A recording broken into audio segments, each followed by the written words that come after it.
Tinuod jud ang giingon no, nga kung ano ang puno siya ang bunga.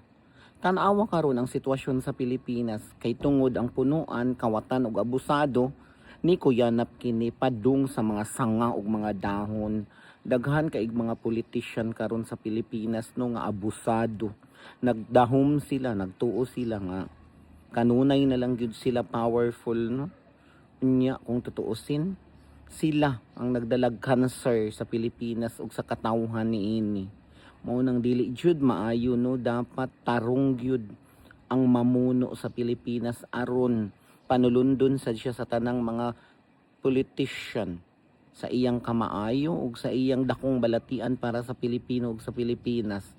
Ana jud unta ang dapat, pero unsaon ta man nga naa naman na siya diha. Wa na tay mahimo, so ato na lang gyud ni siyang pakgangon no. Hulaton pa ba nato ni nga mahuman niyang termino or unsa ba? Maantos pa man ang duha ka tuig ka ha. Aw padayon.